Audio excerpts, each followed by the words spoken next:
خلق الله السماوات والأرض بالحق إن في ذلك لآية للمؤمنين أتل ما أوحي إليك من الكتاب وأقم الصلاة إن الصلاة تنهى عن الفحشاء والمنكر ولذكر الله أكبر والله يعلم ما تصنعون. الله أكبر.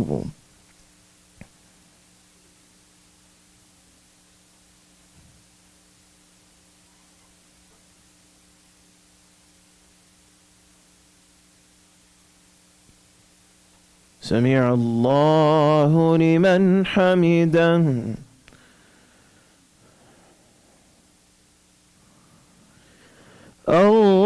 الله أكبر.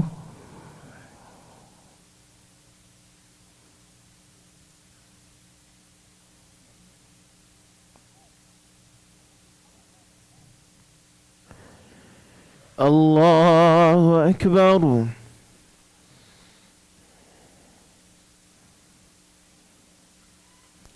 الله أكبر.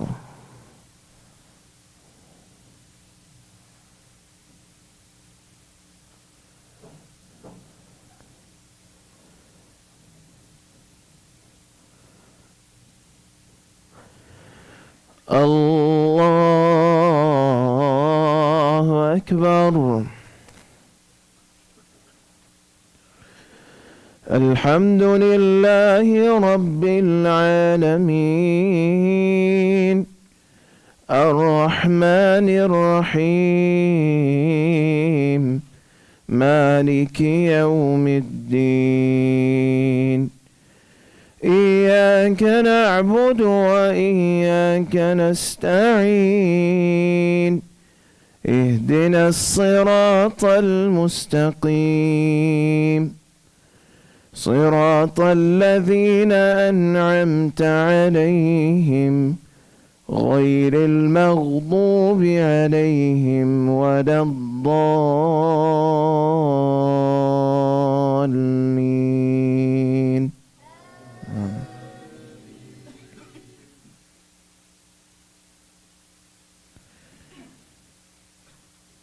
وما هذه الحياة الدنيا إلا لهو ولعب وإن الدار الآخرة لهي الحيوان لو كانوا يعلمون.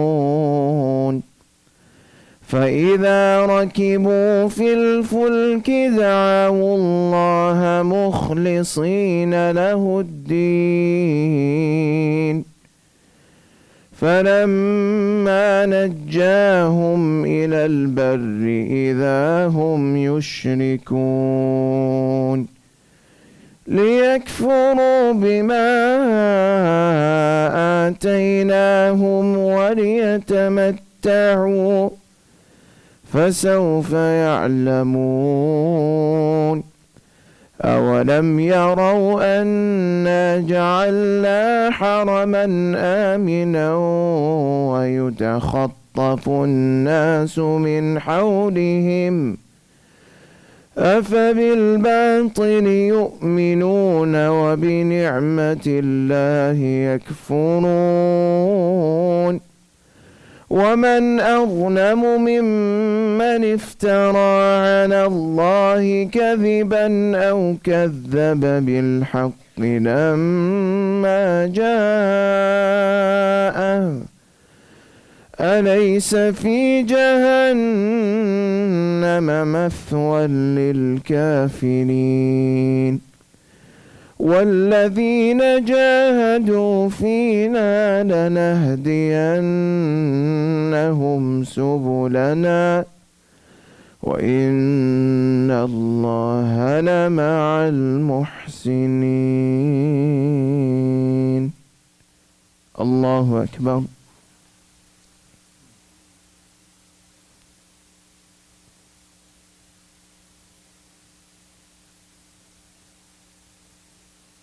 سمع الله لمن حمده. الله أكبر.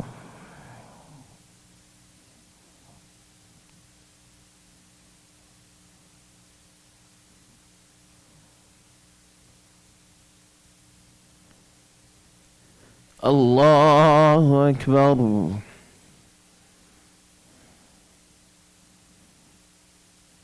الله أكبر.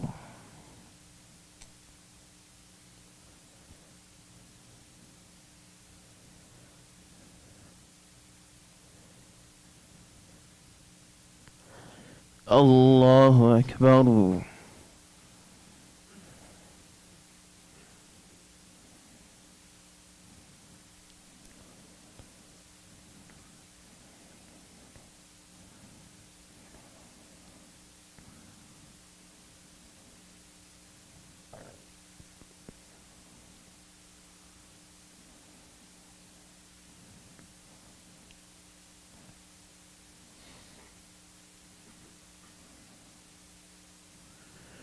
الله أكبر.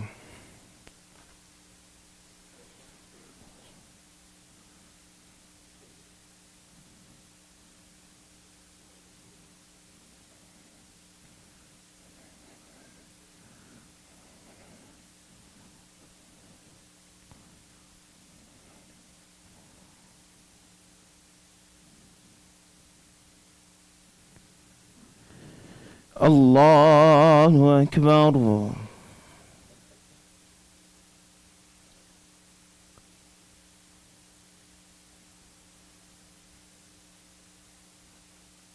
سمع الله لمن حمده.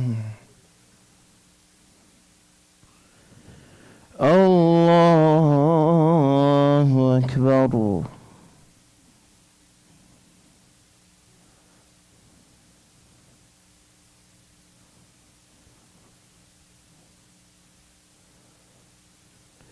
الله أكبر.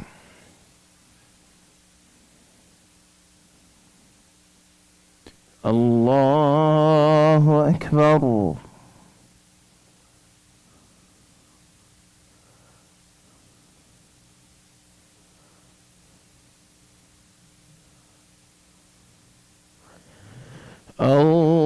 الله أكبر.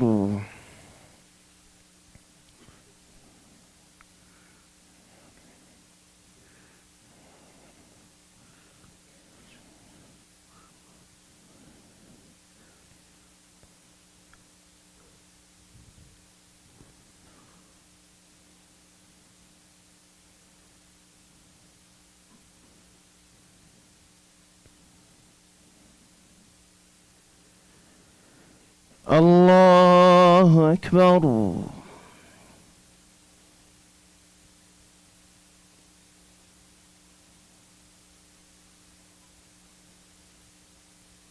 سمع الله لمن حمده.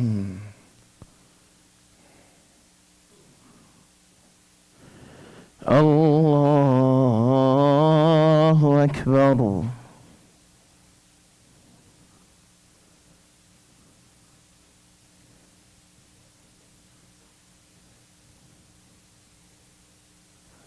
الله أكبر.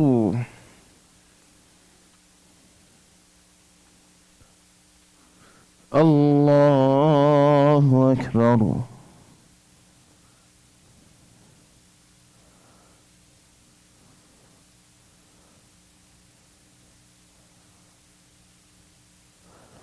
الله أكبر.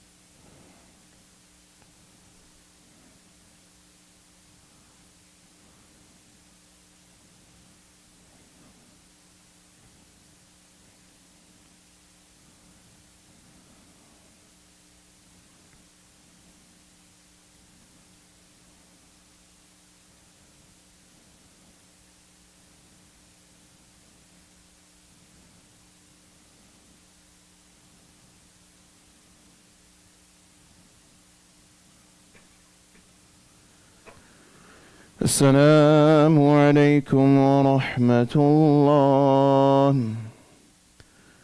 السلام عليكم ورحمة الله. استغفر الله. استغفر الله. استغفر الله. السلام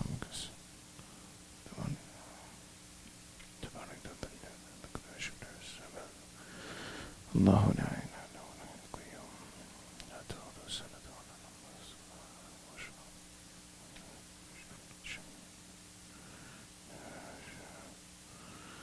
وسع كرسيه السماوات والأرض ولا يؤوده حفظهما وهو العلي العظيم.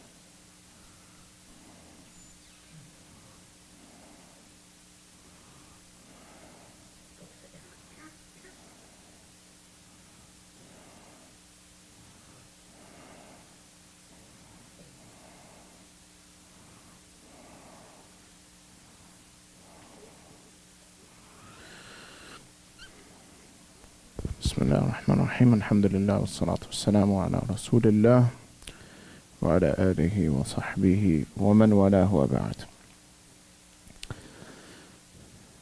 In Surah Ghafir, we looked at a beautiful section in our last session about how Allah subhanahu wa ta'ala speaks about the many blessings He's bestowed upon humanity. And those blessings came immediately after Allah subhanahu wa ta'ala told you to make dua to Him. Allah asked you and I to make dua for our needs. The logical thing that comes to your mind when someone tells you, why don't you come to me for help, is what? How are you going to help me? What are you going to do for me?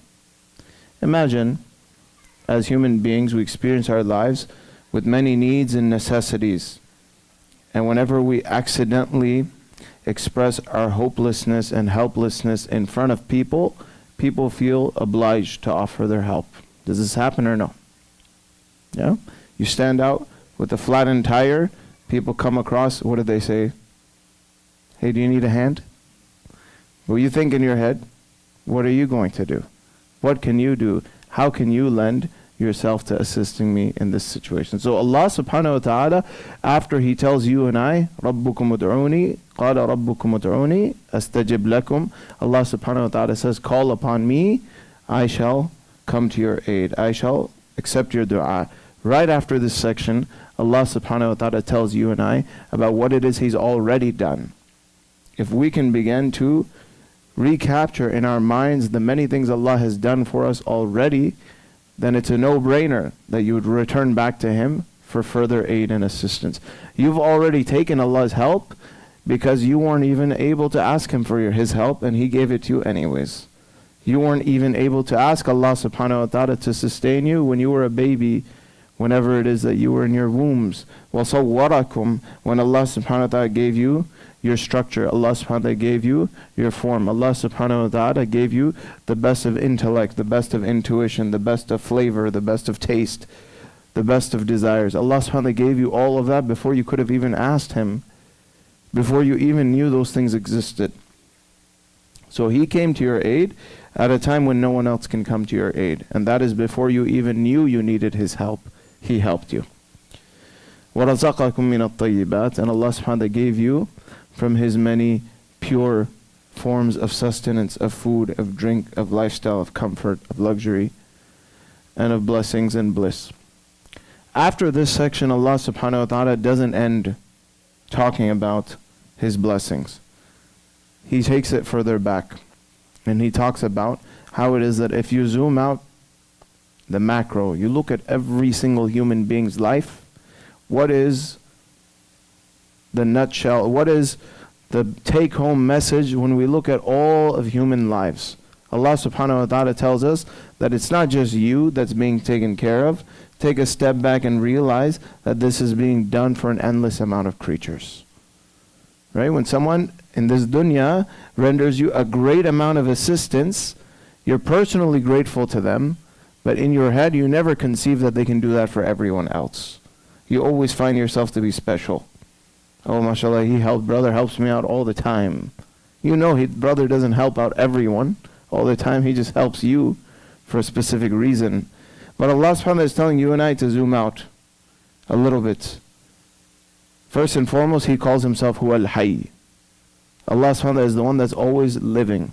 This sifat of Allah subhanahu wa ta'ala is brought about so that you first and foremost acknowledge that in order to keep things running well, you have to be the one that is filled with life. You can't be anyone who his own life is in jeopardy. Allah subhanahu wa ta'ala is saying He is the ever-living. Allah subhanahu wa ta'ala is the everlasting. So not only is He capable of rendering you these things now, He's capable of rendering you them tomorrow, and He's capable of ensuring that these systems that are in your life keep going and are replenished. And then Allah subhanahu wa ta'ala says it's not just you. So in Surah Ghafir, the next ayah that we're looking at today is the ayah in which Allah subhanahu wa ta'ala says, هُوَ الَّذِي خَلَقَكُم مِّن تُرَابٍ. Allah subhanahu wa ta'ala is the one who created you all from turab, from dirt. ثُمَّ مِن نُطْفَةٍ. And then from a filthy drop. ثُمَّ مِنْ عَلَقَةٍ. And then He made you from a clot. Interestingly enough, the word alaqah, we have Surah Al-Alaq in the Quran. What does alaq mean? Anyone know? I just said it. What is alaq? A clot. But in Arabic, alaq has another meaning too. Allaqtuhu bil jidar. To stick, right? To cling something, to hang something. And Allah subhanahu wa ta'ala is talking about the fact that we as human beings, we were all hanging on by a thread, a cellular thread, a tiny amount of friction that rendered our lives capable of coming into being. What is that? Every human being was just a single cell.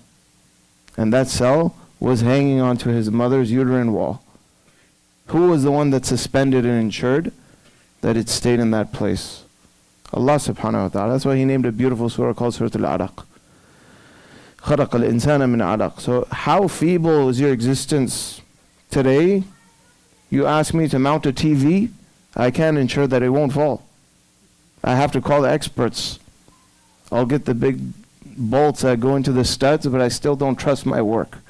But Allah subhanahu wa ta'ala, He suspends that cell. And how difficult is it? Because it's suspended in a place where no one can see. There's no outside intervention coming in to help. But Allah subhanahu wa ta'ala made the system that the cell itself sticks.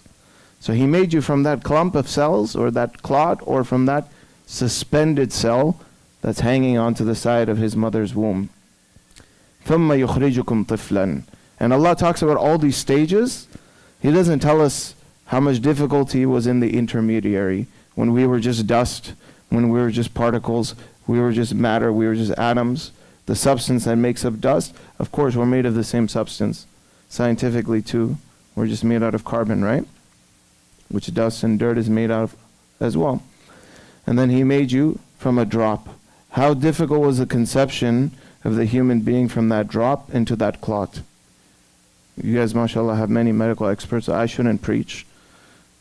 But just the amount of stages that the cell has to undergo, or rather, that the sperm has to undergo to be able to have successful fertilization is so difficult. How many millions of chances are there? But yet Allah subhanahu wa ta'ala, out of His hikmah, He chooses one to turn into you. And out of His hikmah, He allows that cell to grow and to be nourished while it is suspended and clung to the side of its mother's womb. ثُمَّ مِنْ عَلَقَةٍ. And then after that, how much has to happen for that cell to turn into a baby? From one cell into 10 trillion cells. For each of those, mitosis, the cell splitting, how much has to go right? Each time that cell splits, something can go wrong. We call those congenital illnesses. When a person is born with a disease, what is that disease? The disease they're born with, something went wrong. But subhanAllah, look at all the healthy creatures around you. We're all sick in some ways, but look how amazing it is that we're all sitting here, and that Allah subhanahu wa ta'ala has given us all sustenance, and Allah has protected all of us from the millions of diseases that could have proliferated every cell of our body, but yet He allowed it to happen. And it's something to think about, that He just talked about one cell stuck to the side of that wall, and now He's saying, ثُمَّ يُخْرِجُكُمْ طِفْلًا, and He took you out as a whole child. How much happened in the middle there that we're ignorant to. And every year we learn more and more and more and more what could have gone wrong, and things that are unknown to us that in 10 years will become understood. But yet, the majhulat, the box of the things we don't know, is always more than the things we know. Right? The things we don't know always far outweigh what it is we know. So He takes you out of your mother's wombs. يُخْرِجُكُمْ. And how beautiful is it that Allah subhanahu wa ta'ala allows His mother, without any prior training, to simply come into the mode of being a mother, just mentally transition into that stage. That child knows what it is happening to them. That child begins to release hormones that tells the mother's body to get ready. How many things are happening that are beyond our knowledge. That mother's cervix is softening and ripening, and she's craving eating foods that will make her delivery easier. How many things are there beyond our understanding that just happen? There was a brother, subhanAllah, this is a real story. He was going to the doctors, and he was very confused because his baby, his son, had constantly, you doctors can correct me if I'm wrong in my understanding of his story, but his baby kept craving like lemons, just to eat lemons for no reason. It was very unusual. Little toddler, 1-year-old, would go to the fridge and just eat lemons while no one was looking. So they took him to the doctor. They said something's wrong with him, and they did their tests, and this baby had drunk too much milk, again and again, calcium, and eventually his body started to deplete in his iron stores. And they came to understand that because how much milk this baby was drinking, the calcium was killing the iron. And when that baby was eating the lemons, he was killing the calcium and bringing his body back to equilibrium. Where did this child learn this behavior? Allah subhanahu wa ta'ala didn't teach him through a textbook that this is what you do when you're feeling this way. But the child I'm not giving you an antidote for your children's illnesses. It's not medical advice. But it's just a testament to how much Allah subhanahu wa ta'ala is ingrained within us as human beings that we don't know. That He's programmed in us. And He takes you out from your mother's wombs as children. ثُمَّ لِتَبْلُغُوا أَشُدَّكُمْ. And then after some time, you eventually reach the phase where you reach your peak strength. How much happens from childhood, from birth, to your peak strength and intelligence in your 30s and 40s? In terms of wisdom, a little bit older. In terms of physical strength, maybe a little bit younger. But how much happens in terms of transformation during that time? And then He says, وَمِنْكُم مَّن يُتَوَفَّى مِنْ قَبْلِ. And from amongst you there will be those who will die before they ever reach that peak. وَلِتَبْلُغُوا أَجَلًا مُسَمًّى. And you will eventually arrive at the time frame that Allah subhanahu wa ta'ala has set for you to pass away from this dunya in. وَلَعَلَّكُمْ تَعْقِلُونَ. And Allah subhanahu wa ta'ala has done all of this, meaning He's allowed some of you to reach your peak strength, your peak vitality, the peak experience of life, and He's allowed some of you to pass away before that so that you may reflect and so that you may understand His hikmah in His creation and why it is that He's done that. How many lessons can be derived from this? هُوَ الَّذِي يُحْيِي وَيُمِيتُ. Allah subhanahu wa ta'ala is the one who grants life, and He's the one who grants death.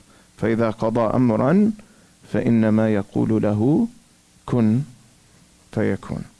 He ends this section by saying that Allah subhanahu wa ta'ala, whensoever He wants anything to happen, nothing is difficult for Him. He simply says, be, and it is. What is the relevance between this and dua?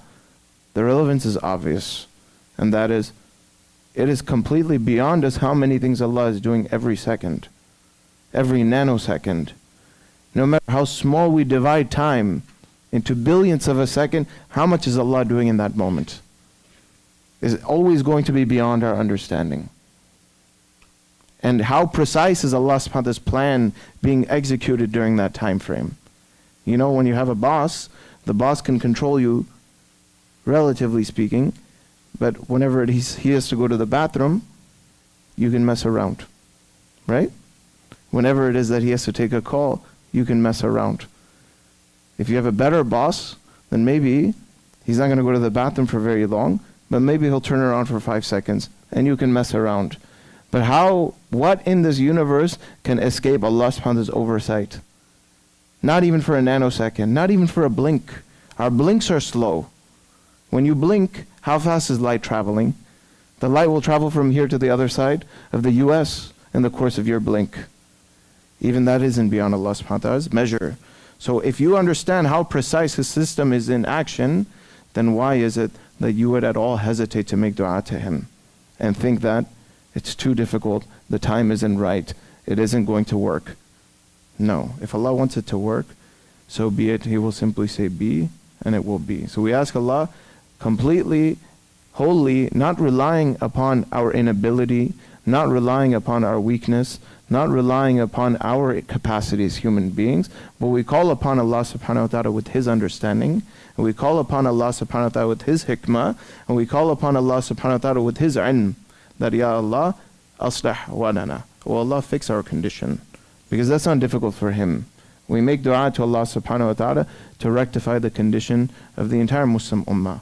And that Allah subhanahu wa ta'ala unite the Muslim ummah, no matter how divided and sectarian the world is, and no matter how distant the world is from what its roots and its fitrah is. Ya Allah, we ask that you rectify this Muslim ummah, and we ask that you allow this youthful generation to be rectified, and that we ask you to allow this deen to be once again revived to what it is that the Prophet ﷺ left it upon. Subhanallah, bihamdihi, subhanakallah, bihamdik, nashhadu an la ilaha illa ant, nastaghfiruka wa natubu ilayk.